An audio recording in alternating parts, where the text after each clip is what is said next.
Alright, MrSotko here, and welcome back to another Starcraft 2 replay cast. Today it's a 1 vs 1 on Dusk Towers between our red Zerg player, TheZergLord, and down at the bottom we have our blue Terran player, Pugwalker.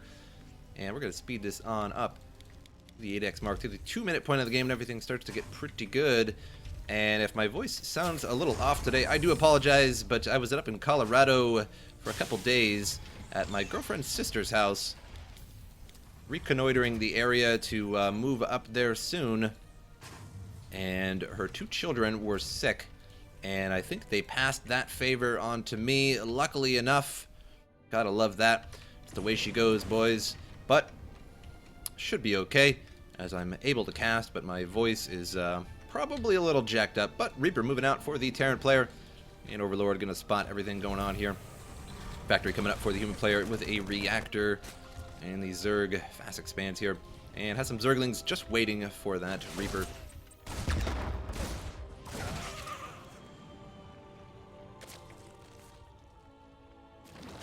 And Zerglings can't quite catch that Reaper. And it does get one drone though.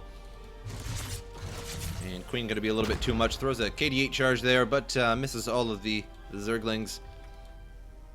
And an Overlord moving out all the way to the left there to catch any kind of drop play. And another expansion down in the back there for the Zerg. And Marine spots that. Overlord tries to chase it out. Doesn't quite get the kill though.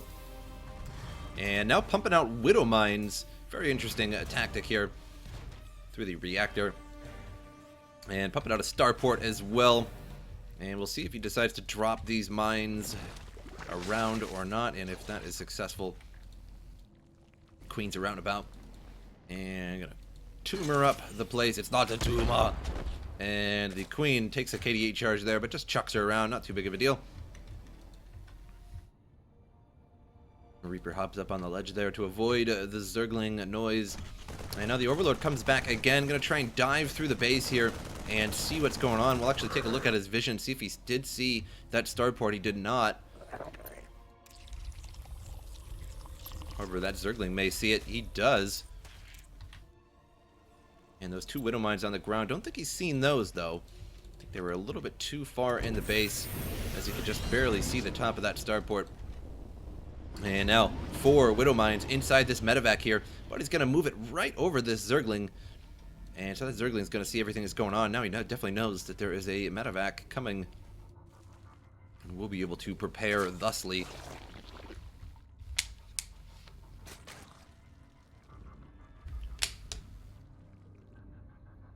And medevac takes a beeline to the right, trying to juke out his opponent a little bit here, as that Zergling definitely seen him going north, so he may be preparing a little bit more in the northern area here, but no, preparing at all expansions. That's a good way to do it. And gonna have a Spore Crawler here, just gonna spot all of those Widow Mines, make it difficult for him to get a bunch of kills in. And gonna drop them in there, but there is a Queen. It's gonna take the Queen a little while to deal with all that, and gets a ton of kills there too. And 2 on the other one, and 4 on that one. So a total of, I believe, 7 kills. Very impressive. Quite a drone disaster there. And now we're gonna drop down at the bottom side, and these drones are not moving, and they might take some damage here, but the majority of them do get out of the way. And a couple more drones go down there, 3 more drones. So quite the losses in drones here, 693, mostly all drones.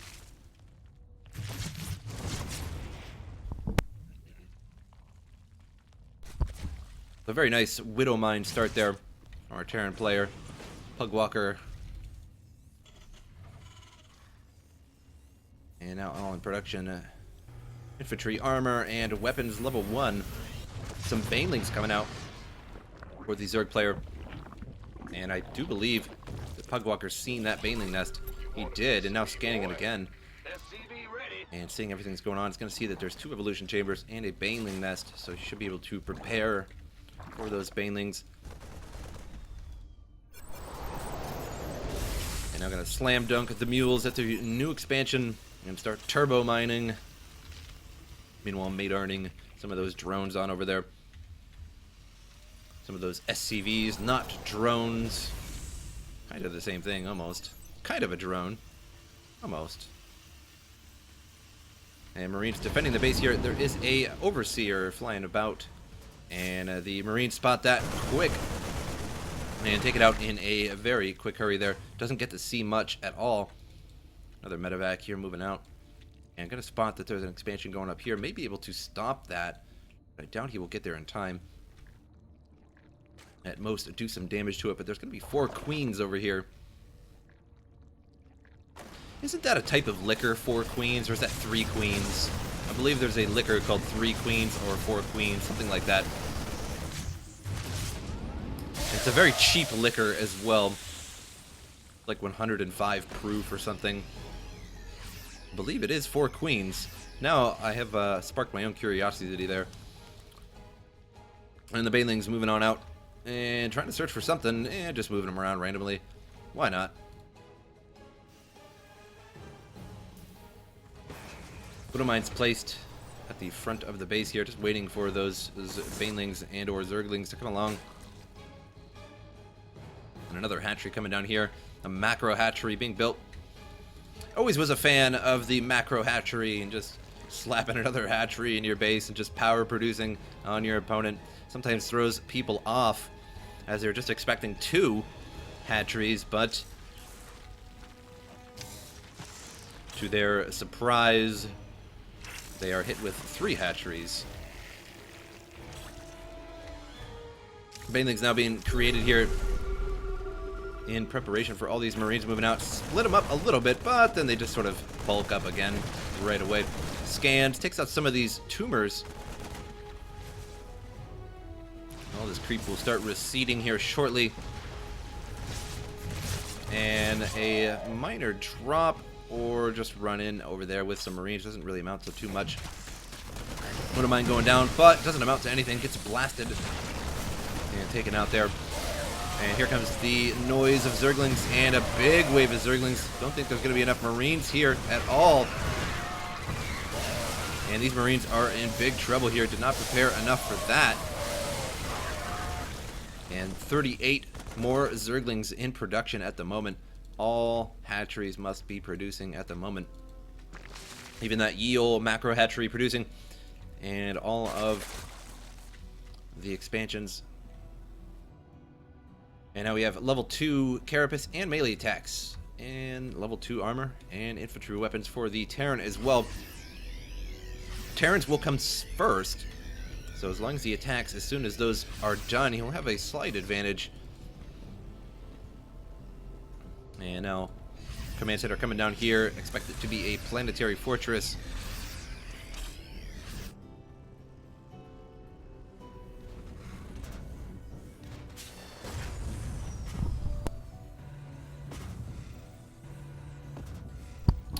Couple turrets coming up as well, and upgrading that to a planetary fortress.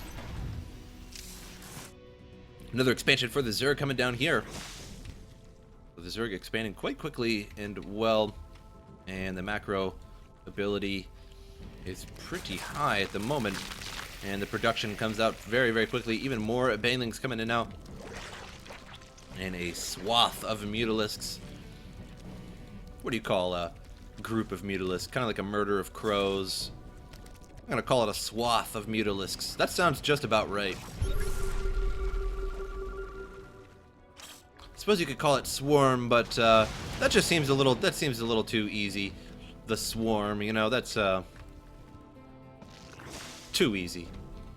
I like swath. Let's go with swath. Now the Marines hanging out here. Now getting some marauders to soak up some of those banelings. And also upgrading level 3 here. A little faster than his opponent as well. Terran ship level 1 coming up. And Liberators coming out.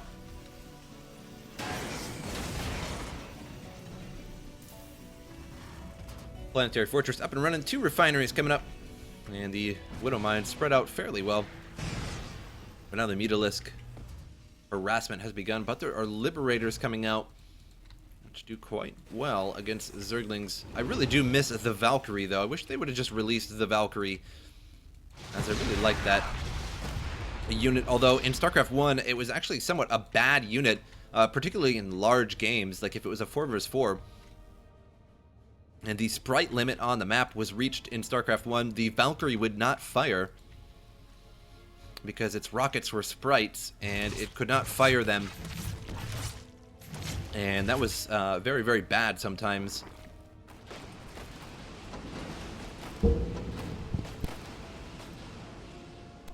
But with the whole modern StarCraft 2 kind of deal, should not be a problem to do that sort of thing. But the Liberator is fun. I do like the new defensive mode feature of it, but still, I am just an old classic, sentimental kind of guy. Also missed the Corsair as well. What did you do to your hair?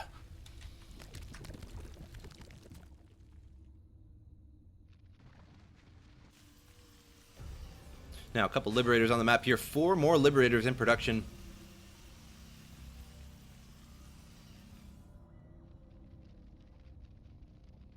And now the Zerglings moving on out here, upgrading that advanced ballistics. And it is nearly complete, and should be complete just about the time the Zerg decides to attack. Looks like Mutalisk maybe trying to go around at the bottom side.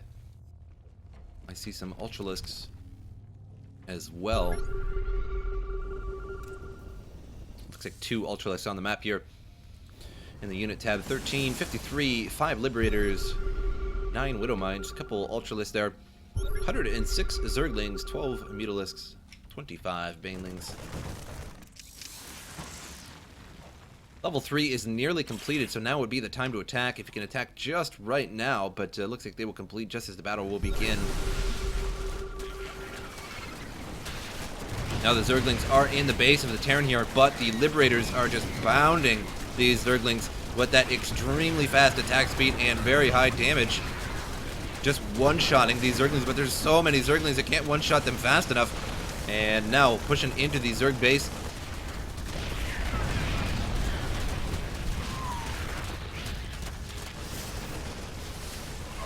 And trying to push in here, forcing those Mutalisks around, but the Terran base is under siege. Needs to move these Liberators a little closer. Move one Liberator over here, maybe one over here, or both of them in here.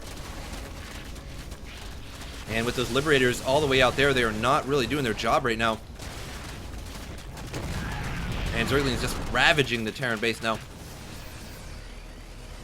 And a few Liberators up top here, but also the Zerg base getting ravaged as well. So an eye for an eye here. Base race situation going on, and these Liberators must get back in that base. If those Liberators were in the base, they would have lowered the amount of those Zerglings by a drastic number now. And Marauders need to fire at that Ultralisk. Marauders got to get that Ultralisk there. And so close, but the Ultralisk tearing through the Terran army now. And now the Terran's in a bad situation. Lost a majority of his army. And lost a majority of his production back at home as well. So I don't know how he's going to really pull this one off. Even more Ultralisk now coming. Even more Ultralisk now coming. And Pugwalker has to GG out.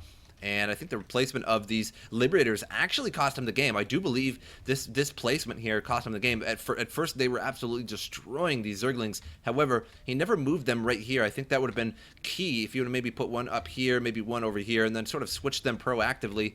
And that would have taken out the Zergling population. So he's remaking all of his barracks, and he would not have to be doing that if he would have taken out all of those Zerglings. It would have kept him in the game. So I think that is the main issue right there. But I hope you guys enjoyed this replay, and I'll see you guys next time.